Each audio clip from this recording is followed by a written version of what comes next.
Que noite, hein, queridos irmãos? Que noite! Que tempo abençoado na presença de Deus, que coisa boa receber amigos, irmãos, que vieram para esse tempo de louvor e de exaltação ao Senhor nosso Deus. Nós iniciamos a semana passada, domingo passado, uma série de mensagens intitulada Tentação. Pregamos a primeira mensagem domingo dizendo que obedecer é mais importante do que comer. Quem estava aqui domingo passado? Faz assim com a mão. Muitas pessoas e muitas outras que não estavam. Obedecer é mais importante do que comer. Nós aprendemos isso com o Senhor Jesus. Hoje, dando continuidade a essa série de mensagens, tentação, interpretar é mais importante do que aplicar. E nós vamos aprender com o Senhor Jesus. Na segunda tentação, aqui o Senhor Jesus foi submetido, conforme o registro de Mateus, capítulo 4. Quero convidá-los, portanto, a abrir a Escritura em Mateus, capítulo 4. E a nossa leitura vai se concentrar no versículos 5, 6 e 7. É a segunda tentação sobre a qual o Senhor Jesus foi submetido. Versículo 5, assim está escrito: então o diabo o levou à cidade santa, colocou-o sobre o pináculo do templo e lhe disse: se és filho de Deus, atira-te abaixo, porque está escrito: aos seus anjos ordenará a teu respeito que te guardem, e eles te sustentarão nas suas mãos para não tropeçares em alguma pedra. Respondeu-lhe Jesus: também está escrito: não tentarás o Senhor teu Deus, diz a palavra do Senhor nosso Deus. Tentação, interpretar é mais importante do que aplicar. Queridos irmãos e irmãs, nós vivemos naquilo que eu vou chamar de cultura do espetáculo. Nós vivemos num tempo que nós podemos chamar de cultura do espetáculo. E a cultura do espetáculo é um convite à exposição pública. A cultura do espetáculo, eu vou repetir, é um convite à exposição pública. E o palco para a exposição pública, ele é amplo. O que dizer das redes sociais? As redes sociais é um convite para que as pessoas se exponham, para que as pessoas busquem notoriedade, reconhecimento, e elas não conseguem, nós vamos nos incluir, nós não conseguimos medir as consequências desse atrativo da cultura do espetáculo. Às vezes, o desejo pela atenção, ela começa no privado. Começa no privado. Ela é fomentada aqui dentro de nós. E uma vez que ela é fomentada, depois ela expande para o espaço público. Ela nasce aqui dentro. Vai sendo fomentada, vai ganhando estrutura, musculação, ou musculatura, melhor dizendo, tendões, nervos, ossos, e de repente ela se lança para esse espaço mais amplo. E o diabo sabe que a gente tem tendência e gosto por essas coisas. Ele sabe disso. Irmãos e irmãs, nesse texto que nós lemos, nós vamos perceber que o diabo é um ser incansável. Ele é um ser que não se cansa. Ele avalia situações. Ele examina territórios e pessoas. E nós vemos que se ele não alcança êxito numa área da vida de pessoas que se tornam alvo das suas tentações, então ele ataca outra área, usando outro recurso. porque ele não desiste. Ele é tão audacioso que ele fez isso com o nosso bendito Redentor. Se tu és o Filho de Deus, transforme essas pedras em pães. E o Senhor Jesus o confronta dizendo que nem só de pão viverá o homem, mas de toda a palavra que procede da boca de Deus. E o que o diabo fez? Desistiu? Não desistiu. Partiu para a segunda empreitada, usando outro recurso, mirando uma outra área do Senhor Jesus, da vida do Senhor Jesus. O diabo, ele tenta o Senhor Jesus nessa segunda tentação, conduzindo-o para o campo do espetáculo público. Ele é ardiloso, estrategista. Ele leva o Senhor Jesus para um espaço público de notoriedade, de visibilidade, e tenta o Senhor Jesus, como que dizendo, prova que você é mesmo o Filho de Deus, para que as pessoas vejam, para que elas não tenham dúvida que você é mesmo o Filho de Deus. O Filho de Deus, conforme o texto registra, foi levado pelo Espírito Santo ao deserto para ser tentado. É propósito de Deus. E agora, o texto vai dizer que uma vez estando no deserto, vai dizer que é o inimigo, o diabo, quem leva o Senhor Jesus à cidade santa. O versículo 5 diz isso. E eu lhes encorajo a permanecer com a escritura aberta. Diz o texto assim, então o diabo o levou à cidade santa, colocou-o sobre o pináculo do templo. Diz o texto, que é o Espírito quem leva o Senhor Jesus, quem guia o Senhor Jesus ao deserto, mas agora o texto diz que o diabo é quem leva o Senhor Jesus para ser tentado, ou para tentá-lo. O diabo, ele esteve lá no jardim, tentou os nossos primeiros pais e alcançou o êxito. Esteve no deserto e tentou o nosso Redentor e foi confrontado na primeira batalha, na primeira tentação. E agora, ele vai num ambiente que a Bíblia chama de cidade santa. Você já parou para pensar nisso? Ele esteve no jardim, esteve no deserto e agora ele está na cidade santa. Vou falar bem baixinho. O diabo transita também em espaço sagrado. Ele transita em espaço sagrado.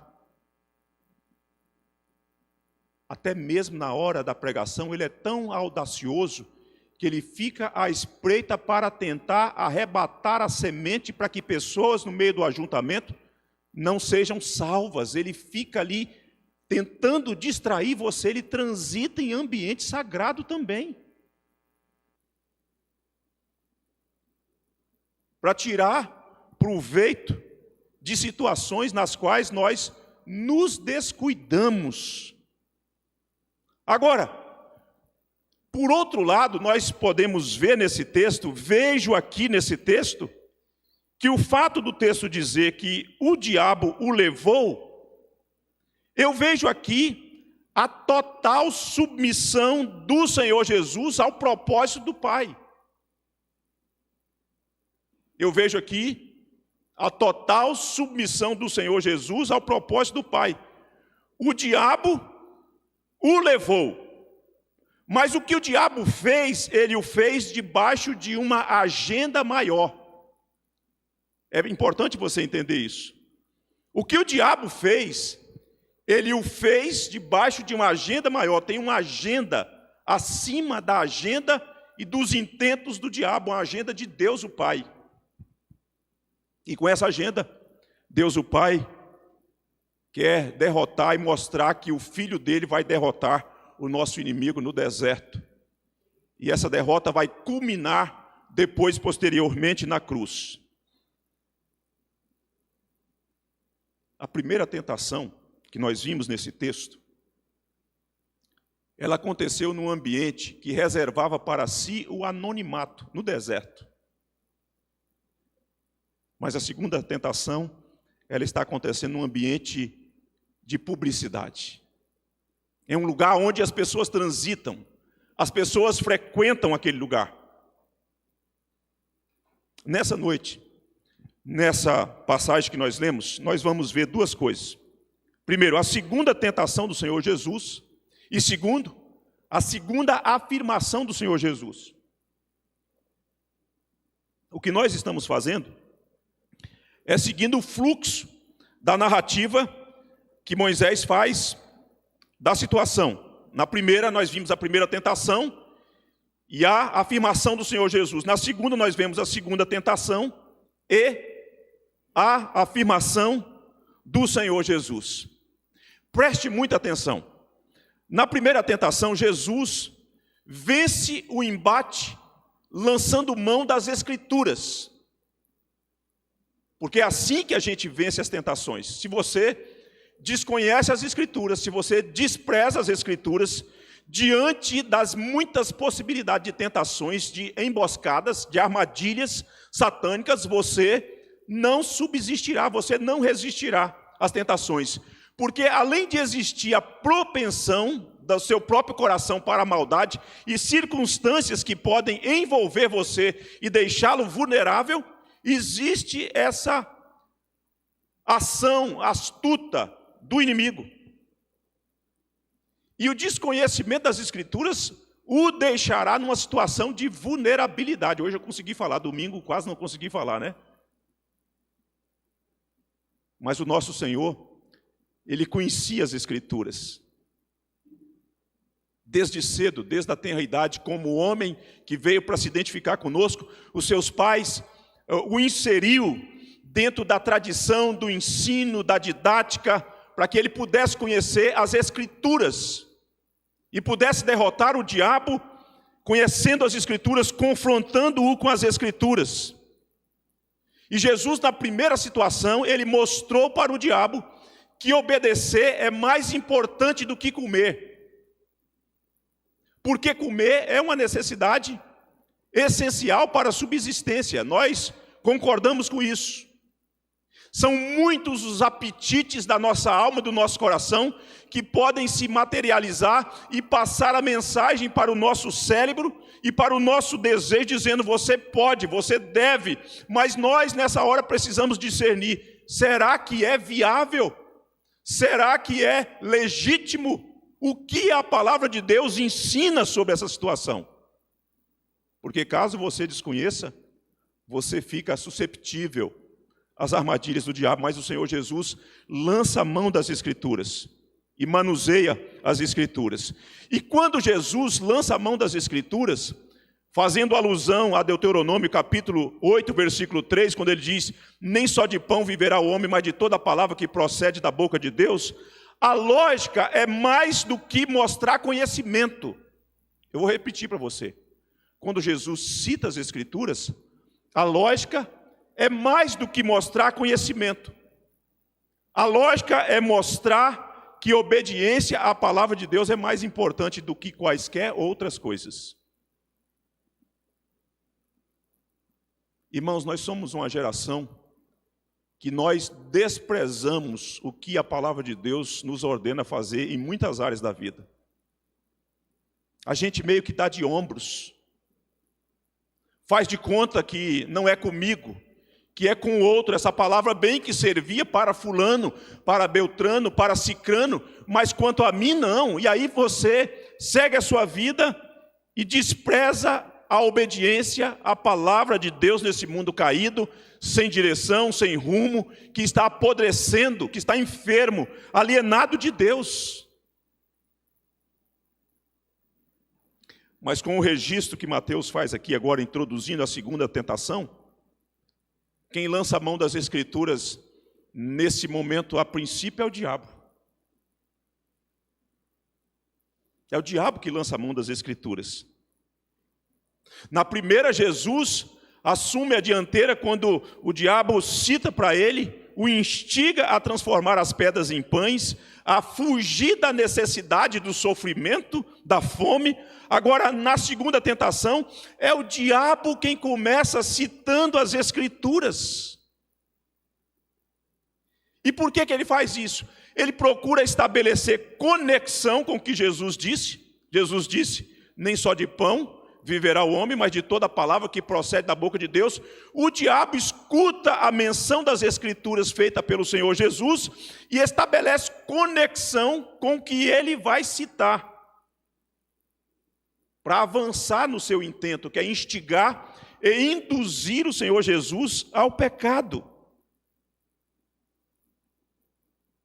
É como se o diabo, fazendo a conexão, dissesse para o Senhor Jesus o seguinte: você quer mesmo viver conforme a Escritura que você acabou de citar, que você crê?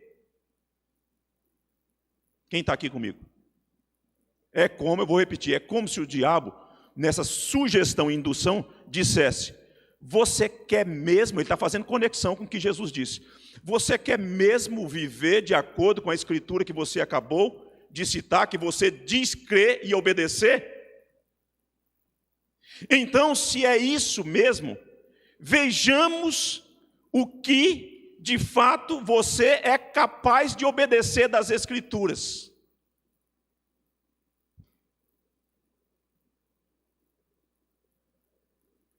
Porque quando ele vai citar as Escrituras, do Salmo 91, versículo 11, o que ele está dizendo é o seguinte: o texto está dizendo que o seu pai, que pronunciou aquelas lindas palavras, que este é meu filho amado, em quem a minha alma se compraz, esse pai vai cuidar mesmo de você, vai proteger, e você acredita mesmo na Escritura, porque você diz que acredita nas Escrituras, que obedecer às Escrituras é mais importante do que comer. Você crê mesmo nisso? Então, ele instiga e faz uma proposta, apresenta uma tese para o Senhor Jesus.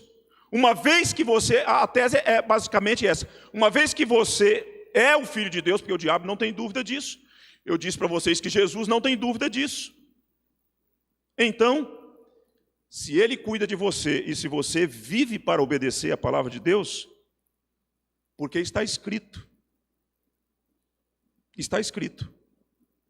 aos seus anjos ordenará a teu respeito que te guardem, e eles te sustentarão nas suas mãos, para não tropeçares em alguma pedra. Veja só a sutileza do diabo. Eu pedi o Vitor para projetar, para que você pudesse comparar o que está sendo dito. Olha aí que está diante dos seus olhos, no Salmo 91, versículo 11.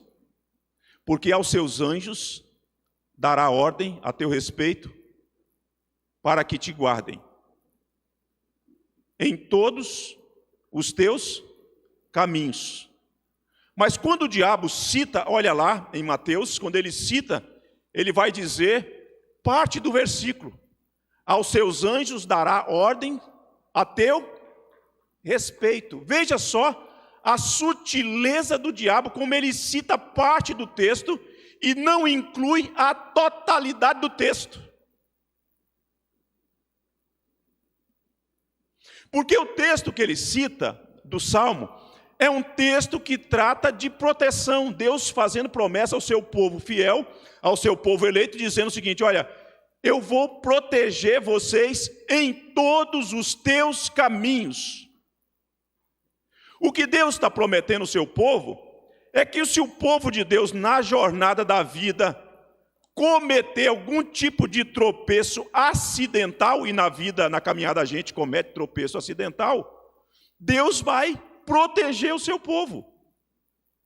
Agora, uma coisa é quando no uso da liberdade, no uso equivocado da liberdade, você afasta-se do caminho e depois coloca Deus numa condição dizendo: mas o Senhor protegeu que ia fazer isso para mim. Isso aí quando ele cita a parte de Jesus, percebe a armadilha, o quão ardilhoso é o diabo, retirando parte do versículo e tentando induzir o nosso bendito Salvador a essa situação. Estão percebendo? E queridos irmãos, igreja, família IPB Glória, não podemos desprezar a sagacidade do diabo. Não podemos desprezar o conhecimento que o diabo tem das Escrituras. Não devemos desprezar que o diabo, ele conhece as Escrituras, ele sabe muito de Bíblia. O diabo sabe muito de Bíblia.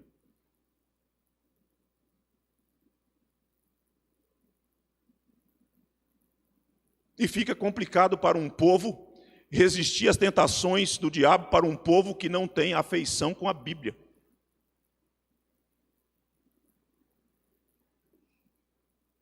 Quem participou de escola bíblica dominical aqui hoje? Quem participou? Achou a aula boa? Não precisa responder não, porque pode criar um embaraço.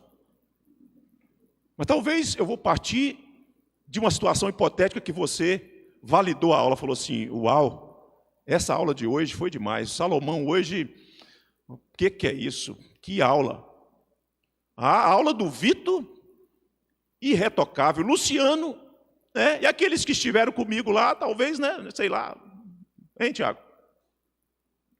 Mal menos, tal. Enfim, a aula da juventude, por meio do presbítero Wellington, e os adolescentes, o que é isso? O que eu aprendi do Senhor Jesus hoje com o Wellington?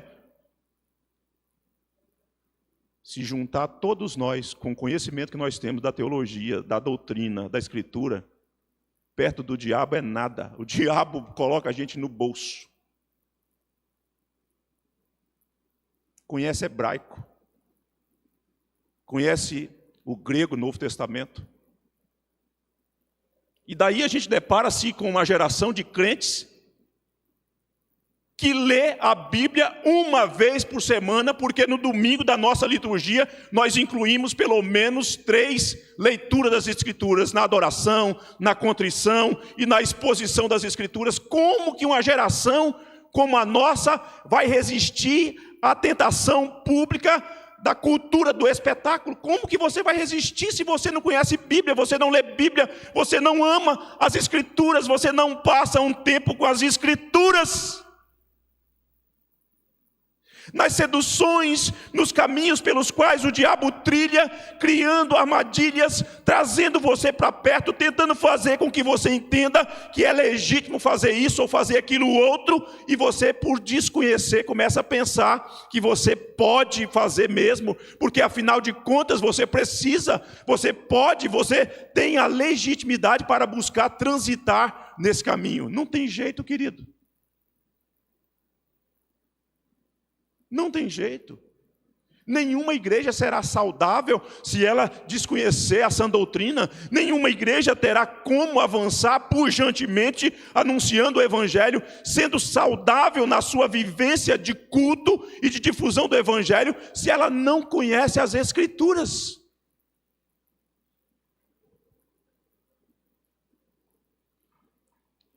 Mas o diabo conhece as Escrituras.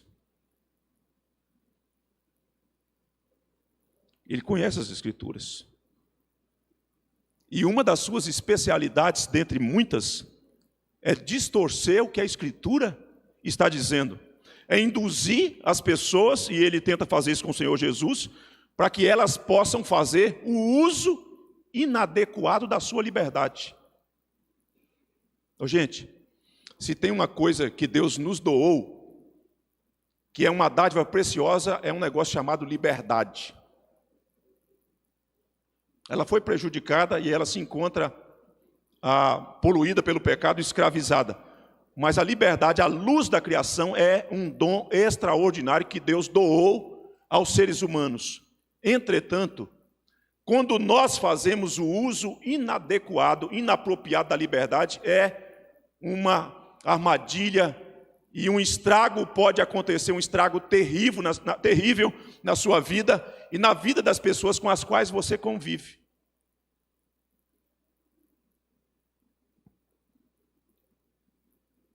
O Salmo fala de proteção, mas o Salmo não fala do uso da liberdade de modo inapropriado.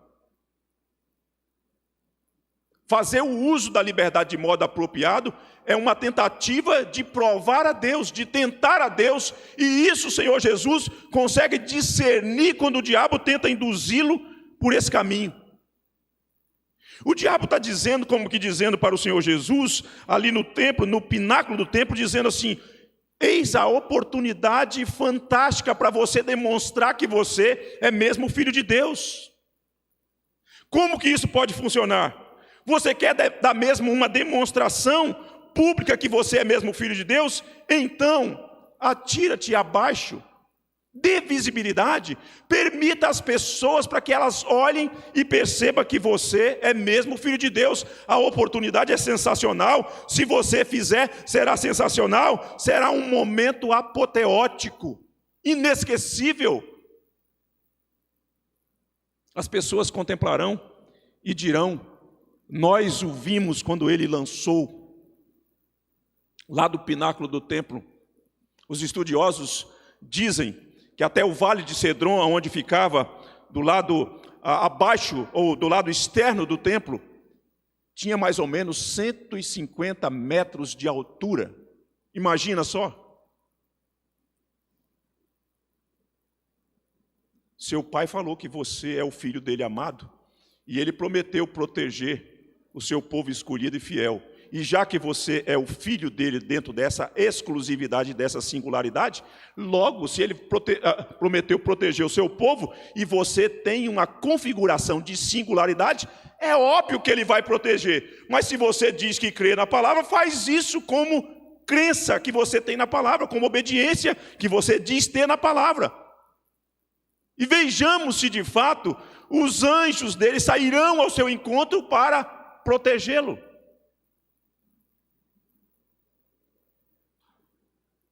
Sabe o que está acontecendo? Dentro dessa sedução, dessa indução, o que está acontecendo é que o diabo tem uma hermenêutica relativista. Pastor, que palavrão é esse? Para alguns estão familiarizados, talvez outros não, então por amor àqueles que não estão familiarizados, a hermenêutica é o método que nós usamos para interpretar as Escrituras. Não é um privilégio usar o método hermenêutico só para a Escritura. Quem faz direito também tem um pouco de conhecimento sobre hermenêutica, não é, Tiago? Vocês ouviram o Marcelo, quem é do direito aqui, estou lembrando do Tiago e do Marcelo, deve ter outras pessoas da área do direito. Mas existe um método que valida a interpretação das Escrituras como sendo fiel àquilo que o autor quis dizer no passado, o que significou e o que significa para nós hoje. Só que o diabo, quando ele usa o seu método na sua sagacidade, ele usa o seu método conduzindo para o aspecto relativista. Ele vai relativizar as Escrituras. Ele vai diluir as Escrituras, porque se ele rompe o paradigma do absoluto, a estrutura da mente construída pelo absoluto fica fragmentada. E uma mente fragmentada que não olha mais para o absoluto como uma regra, como um pilar a ser agarrado para conduzir a nossa vida na família, na vida, na igreja, na profissão, a gente se perde. E começa a achar que tudo é válido, que tudo é possível. Quem está aqui comigo ainda?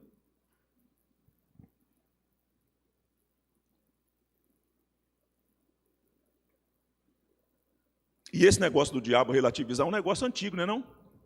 Isso é bem antigo. Quem está estudando teologia do Antigo Testamento, já viu aqui a semana passada, se não me trai a memória, com o professor Franz. Como é que foi que Deus disse mesmo? De todas as árvores, né, ele inclui, ele faz uma argumentação para tabular uma conversa com os nossos primeiros pais. Ele faz uma demonstração e inicia uma conversa generalizando, partindo para o geral, para ver o que a mulher vai dizer. Aí a mulher retrunca e diz: não, é da árvore do conhecimento do jardim, não podemos tocar. Isso não estava escrito. Mas ele parte do geralzão para tentar chegar no particular, porque quando chega no particular, ele vai relativizar, dizendo, é certo que não vão morrer, o que é isso? Deus, na verdade, está querendo privar vocês de coisas que Ele quer só para Ele mesmo. Ele quer só Ele mesmo ser detentor de conhecimento. Ele não quer repartir isso com vocês. Então, vejam que não é bem assim não. E assim, os nossos pais, seduzidos, caem. E não é assim que isso acontece hoje, irmãos, em tantas áreas da vida?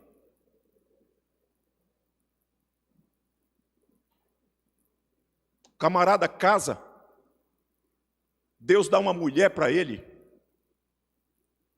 desfrutar das delícias da vida conjugal, ou vice-versa, da mulher com o seu marido. E lá pelas tantas, vozes do coração, vozes externas, e a voz do diabo falando assim, mas com tanta possibilidade,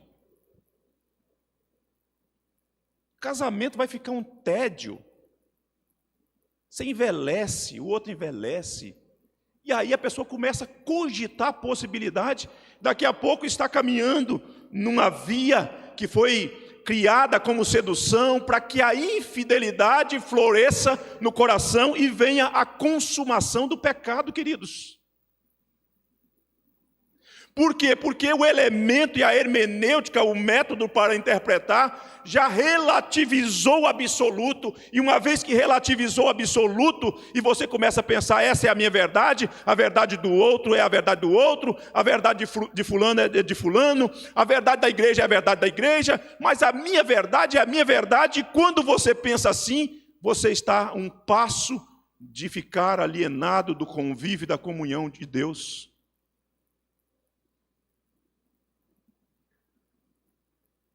Olha só o que o Isber, ele diz sobre essa questão de diluir, distorcer as escrituras, ou retirar as escrituras do seu contexto. Abre aspas. Podemos usar a Bíblia para provar praticamente qualquer coisa, se isolarmos o texto do seu contexto, transformando-o em pretexto. Aliás, alguém já disse que a Bíblia é a mãe de todas as heresias. Se você vai conversar com um herege, ele cita texto bíblico. Não, está lá na Bíblia, está em tal lugar, e vai na referência. Só que o que ele faz? Ele retira o texto do fluxo no qual o texto está sendo construído, para ensinar uma verdade única dentro de uma narrativa, ou dentro de uma porção do texto poético, ou dentro de uma porção apocalíptica, ou dentro de uma profecia. A pessoa isola o texto, e uma vez que ela isola o texto, ela faz do texto o que ela quiser. O diabo está fazendo isso. Tira o texto do seu contexto e esquece toda a estrutura no Salmo, as implicações contidas no Salmo, as instruções que estão na estrutura do Salmo de como viver, de como experimentar a proteção de Deus, e tenta induzir o Senhor Jesus, dizendo coisas e omitindo verdades no texto.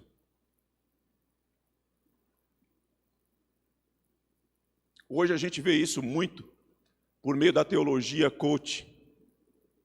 Teólogos que tentam fazer a junção da teologia e distorcer o verdadeiro sentido do coach, como surgiu no contexto americano, né, que é ajudar as pessoas em muitas áreas. E eu acredito que isso ajuda demais as pessoas, muitas pessoas. Mas quando você distorce a coisa para a qual ela foi criada dentro de uma originalidade, e você tenta fazer junção, casamento da teologia, a pessoa começa, no afã de querer encorajar você algumas coisas, isolar o texto do seu real contexto, e aí começa a dizer coisas que o texto não te autoriza a dizer.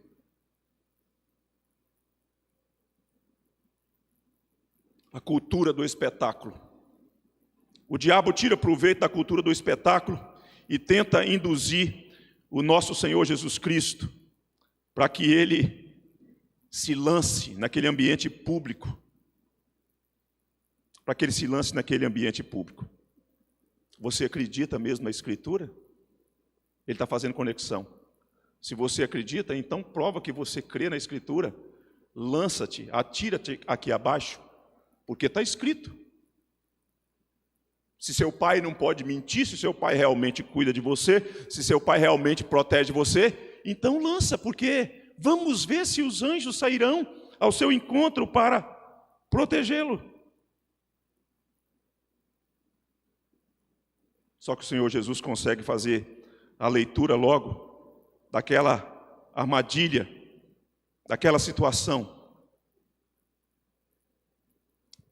Me contaram recentemente, um familiar meu, porque a questão é, como nós tentamos o Senhor Deus hoje? Quando nós o tentamos? Então eu cito essa história, que é verídica. Um irmão crente chegou na igreja para contar o testemunho. Eu tenho muito medo de dar o microfone a alguém para contar testemunho. Eu tenho muito medo. Tenho medo. Acho que é bom antes pedir a pessoa para escrever, a gente olhar para ver o que vai ser dito, para a gente depois não ter um testemunho ao invés de um testemunho, né? E então o irmão começou o seu testemunho, numa igreja presbiteriana, diga-se de passagem. E o irmão começou. Não, que eu estava dirigindo, e eu não tenho habilitação, né, irmãos? Vocês sabem que eu não tenho habilitação, o irmão dizendo. Então eu estou tocando, seguindo, e me disseram que na frente tinha um posto da polícia militar. E eu então pedi ao Senhor, Senhor Deus, o Senhor sabe que eu sou teu servo. Então, Senhor, ao passar lá no posto, que o agente de trânsito, que ele seja cegado circunstancialmente, que ele perca a visão e eu passo. Na cabeça dele, isso traria glória para o nome de Deus. Isso é tentar o Senhor Deus, irmãos. Quando você, de um modo irregular, lança diante do Senhor Deus uma oração dizendo, Senhor, o Senhor sabe que a minha vida está meio atrapalhada mesmo, né? Mas, sabe como é que é, né? Dá um jeitinho aí para mim, aquele jeitinho, não o jeitinho brasileiro, né? Porque o brasileiro tem esse jeitinho brasileiro de querer distorcer as coisas, manipular as leis, distorcer as leis para tirar proveito próprio. Toda vez que você, dentro do seu caminhar, de um modo ilícito, tenta colocar Deus, espreitar Deus, querer colocar Deus contra a parede e reivindicar o cumprimento da promessa de Deus, sem que aquilo tenha conexão com as suas responsabilidades morais, você tenta a Deus. E Deus não tem compromisso com os seus sentimentos, Deus não tem compromisso com o seu achismo, Deus não tem compromisso com isso, Deus tem compromisso com a sua palavra, com aquilo que Ele falou. Ele só vai validar aquilo que Ele prometeu de fato e se vivermos de acordo com aquilo que Ele prometeu. Não se iluda, não queira tentar o Senhor nosso Deus. Mas diante da segunda tentação vem a afirmação do Senhor Jesus. Porque o Senhor Jesus vai dizer no versículo 7, respondeu-lhe Jesus, também está escrito, não tentarás o Senhor teu Deus. Já que o diabo cita a Escritura, como é que o Senhor Jesus vai reagir a essa situação? Como é que o Senhor Jesus lida com a tentação? Ele recorre às Escrituras. Porque não tem outro caminho, não tem outro meio. Como que o Senhor Jesus vai responder a essa aplicação que o diabo está fazendo das Escrituras de modo equivocado? Como é que ele vai responder, uma vez que o diabo quer fazer a aplicação equivocada das Escrituras? Fazendo uma afirmação. Fazendo uma afirmação. Está escrito. Não tentarás o Senhor teu Deus. O Senhor Jesus recorre novamente ao Deuteronômio, capítulo 16, ou capítulo 6, versículo 16. Porém, quando o Senhor Jesus recorre ao texto, o que está acontecendo? O Senhor Jesus vai nessa argumentação, nessa citação, nessa afirmação, Jesus vai aplicar, preste atenção nisso, um princípio moral dizendo que Deus jamais deve ser colocado à prova, porque o diabo cita uma promessa fora do contexto e Jesus então evoca um princípio moral para dizer que a promessa não está solta, não está de modo desordenado para a gente fazer o que quiser com ela, sem considerá-la dentro do contexto que Deus falou.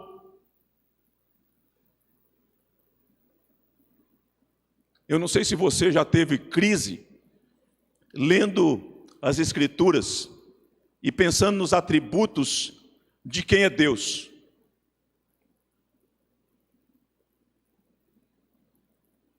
Nas minhas devocionais com a minha esposa, nas nossas orações e choro diante de lutas enfrentadas por nós, uma vez eu falava com ela assim: amor, uma das coisas que me gera aflição no meu coração, crise dentro do meu coração, é quando eu, numa tentativa de conciliar coisas que Deus falou e coisas que Deus fez, eventos portentosos, milagres extraordinários, e aí com isso eu sou levado a compreender a natureza do Deus a quem eu sirvo, do Deus que me ama. Ele é poderoso, Ele é onipresente, onisciente, Ele conhece todas as coisas.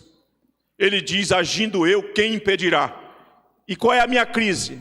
É que por um lado eu sou levado por meio das narrativas bíblicas sobre os feitos de Deus, as intervenções de Deus, da grandeza do meu Deus, e por outro lado, qual é a crise? Eu chego à crise o seguinte: se Ele decidir fazer, ninguém poderá impedi-lo de fazer. Mas se Ele decidir não fazer, ninguém conseguirá dissuadi-lo ou persuadi-lo de fazer. E qual é a crise? A crise é que às vezes a gente lê a certas promessas e a gente pensa que aquelas promessas estão num caráter, no fluxo do corredor da história, com aplicação direta a mim e a você, enquanto que, dependendo do contexto, aquele texto não tem nada a ver comigo, com você, porque ele tinha uma aplicação ao povo de Israel num momento específico e não tem mais a ver comigo, com você. Aí a gente tenta criar situações e falar: mas está escrito isso, está escrito aquilo outro. E Deus está falando: está escrito e foi validado na história, cumpriu-se na história. Gera crise, não é? Gera. Por isso que num culto como esse, uma das coisas que a gente tem que cultivar é a paciência para ganhar musculatura de alma, para ver a exposição bíblica, para a gente ganhar fôlego e força e entendimento, para que as crises sejam sanadas a partir do que Deus disse, não do que eu sinto, não do que eu penso, não do que eu acho, mas do que Deus está dizendo na tua palavra. Isso acaba sendo um antídoto, um remédio para a nossa alma, que vai adoecendo diante dos embates e por não compreender o projeto macro de Deus na história, que não tem a ver comigo, não tem a ver com você, tem a ver com Cristo. Cristo é o centro dessa história, é nele que todas as coisas ganham sentido, é nele que todas as coisas são agrupadas e ajustadas, queridos. Só que às vezes nós fazemos o corte da história maior, querendo fazer um olhar mais criterioso para a história menor. Não é a história menor que está em curso, é a história maior, é a história de Cristo para a redenção do seu povo.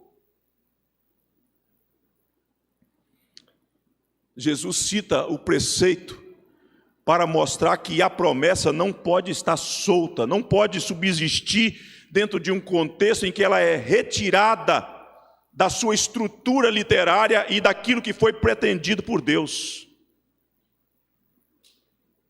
O que Jesus está dizendo para Satanás é o seguinte: olha, a promessa precisa ser interpretada dentro do seu contexto, porque Deus somente tem compromisso com aquilo que Ele falou. E o diabo estava omitindo verdades.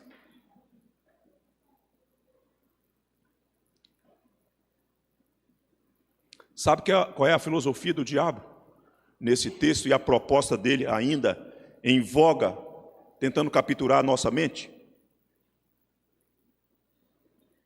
A filosofia dele continua valendo, os fins justificam os meios. Só que Jesus está dizendo: não, os fins não justificam os meios. O que é isso? Imagine só que a igreja presbiteriana família IPB Glória recebeu da parte de Deus uma missão. Qual é a nossa missão? Adorar, edificar, evangelizar, acolher e servir. Aí nós vamos pensar que dentro do contexto da adoração, do culto solene, aí a gente pensa o seguinte: vamos abandonar. Imagine só que numa reunião de conselho com o meu colegiado de presbíteros que servem comigo, eu chegasse para uma proposta para eles e dissesse: a partir de então, todo domingo, o que vocês acham? Nós vamos banir as escrituras. Nós não vamos mais pregar as escrituras. Nós vamos chamar o povo de Vila Velha, do nosso bairro, nós vamos nos aprimorar na música, nós temos potencial musical, nós vamos cantar. Mas na hora de pregar as escrituras, que chama os homens ao arrependimento, que chama os homens a colocar a sua fé no Senhor Jesus, nós vamos ler um poema de Machado de Assis, de Carlos Drummond de Andrade. Vamos escolher os melhores poemas que eles já produziram e fazer uma leitura eloquente para os ouvintes que aceitarem os nossos convites, estarem conosco e ficarem maravilhados com a leitura do poema. Aí fizemos no primeiro domingo, não fizemos exposição do texto bíblico. As pessoas gostaram, falou: nossa, aquela igreja o povo canta para valer, como o nosso vizinho aqui falou outro dia comigo, né? Falou: a cantoria da sua igreja é boa, né, rapaz? Ele escuta, talvez até esteja escutando agora, né? Ele falou: a cantoria da sua igreja é boa. Eu falei: lá tem uma cantoria muito boa. Vamos lá para você ver o que acontece depois da cantoria. Eu acho que ainda não veio, não sei se ele está aqui nessa noite, né? Talvez esteja. Enfim, fizemos o primeiro domingo. Aí o conselho falou: pastor, você viu o tanto de visitante que veio? O segundo domingo o povo volta e traz mais gente. Daqui a pouco esses bancos estão repletos de pessoas. Aí o conselho chega para mim e fala assim: pastor, que decisão acertada. Mas aí surge alguém no nosso presbitério e diga assim: mas que é isso? O que vocês estão fazendo? Por que vocês estão agindo assim? Aí nós argumentamos, chegamos e falamos assim: não, mas realmente nós não estamos mais pregando as escrituras, mas vocês já viram que a igreja está cheia? O que a gente está fazendo com isso? Os fins justificam os meios. Mas a questão é: Deus valida isso? Deus valida quando você, em nome dos ganhos, abandona a ética? Deus valida quando você, em nome dos ganhos, abandona os princípios e começa a se dar bem, e aí você diz: não, mas as coisas estão funcionando, meus rendimentos avançaram, está certo que eu não estou mais pagando os impostos, não estou fazendo mais declaração dos meus impostos, quando eu vou elaborar o contrato, eu omito algumas cláusulas, mas está dando certo, ninguém me pegou, os ganhos, meus rendimentos, estou prosperando. Você acha que Deus vai aprovar esse tipo de coisa? O diabo está dizendo que os fins justificam os meios. Jesus está dizendo: não, os fins não justificam os meios. Eu não posso pular daqui, porque pular daqui é tentar o Senhor, meu Deus. E a Bíblia estabelece que a promessa tem um preceito que rege a promessa. Ela não pode ficar solta. Ela não pode ficar solta. Deus prometeu mesmo proteger o seu povo, mas nós não podemos tentar o Senhor nosso Deus, porque a promessa, ela se encontra condicionada a um princípio ético de obediência ao Senhor nosso Deus. Eu caminho para terminar, preciso terminar. E lá no fundo você diz assim: glória a Deus, irmão. Mas eu ainda espero ainda, com a musculatura que a gente vai ganhar, a igreja fazer como aquele auditório do Jô Soares. Quando eu falar: estou indo acabar, você, né? Aí você responde, quem se lembra aqui? Aí eu ganho fôlego por mais 30 minutos, hein? Só que não, né? Primeira coisa, aplicação para a gente terminar. Se você reivindica a promessa de Deus, mas o tempo todo você semeia tempestade, então esquece de experimentar a paz de Deus diante de tais situações. O Senhor prometeu, Senhor, me dá paz, mas você está fazendo uma semeadura que está gerando uma tempestade que está vindo ao encontro, na direção da sua casa, da sua família. Esquece, você não vai experimentar, não adianta reivindicar a paz de Deus fazendo uso deliberado da sua liberdade. Se você ora, segundo, se você ora para ser feliz, mas o tempo inteiro você quer ser feliz do seu próprio jeito, usando o seu próprio método, então esquece, você não vai ser feliz no seu casamento, você não vai ser feliz na sua vida profissional, sabe por quê? Porque Deus estabeleceu princípios pelos quais nós devemos experimentar a verdadeira felicidade.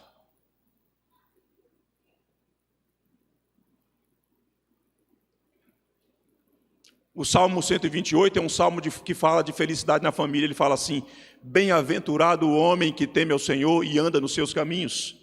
Do trabalho das tuas mãos comerás, feliz será, e tudo te irá bem. A tua esposa no interior da tua casa será como a videira frutífera, teus filhos como rebentos da oliveira, à roda da tua mesa. O que ele está dizendo?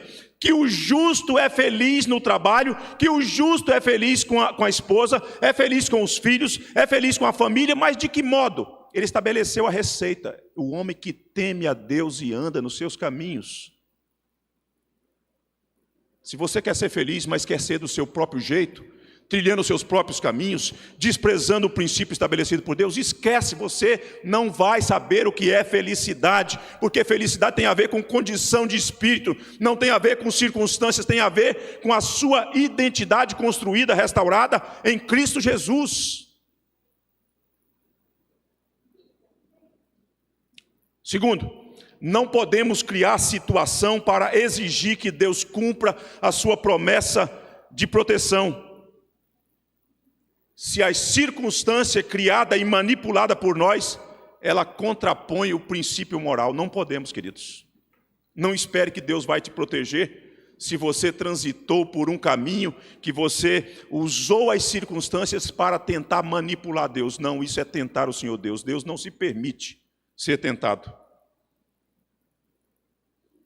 Irmãos, prestem atenção, muita atenção.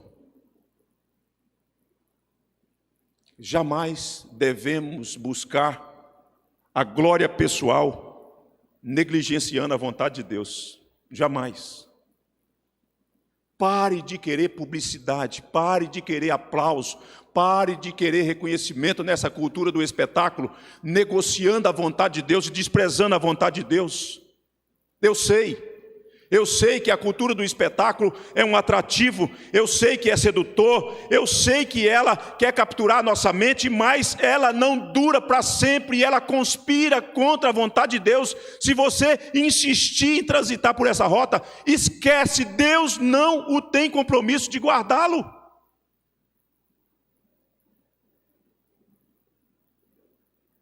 A cultura do espetáculo. Adolescentes, prestem atenção no que eu vos falo, moço e moça. Prestem atenção no que eu vos falo nessa noite. A cultura do espetáculo trabalha com cenas, trabalha com imagens, trabalha com voz, quer te lançar e te encurralar e te empurrar para a publicidade, sem freios, sem rumo, sem princípio que possa governar a sua Bíblia. Cuidado, porque às vezes o diabo está dizendo: experimente.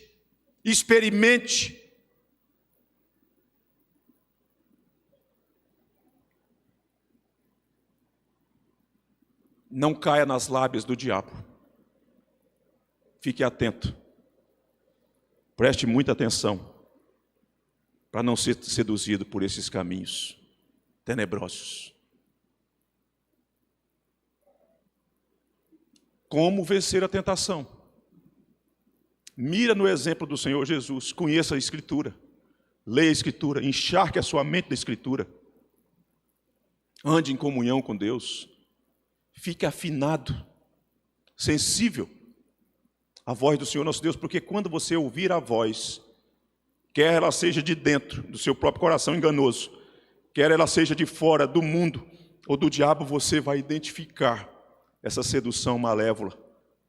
E uma vez identificada e com discernimento espiritual, Deus lhe dará sabedoria para encontrar o caminho e andar no caminho que Ele já preparou para que você andasse. Que o Senhor Deus, que o Cristo vitorioso te dê a vitória em todas as áreas da sua tentação.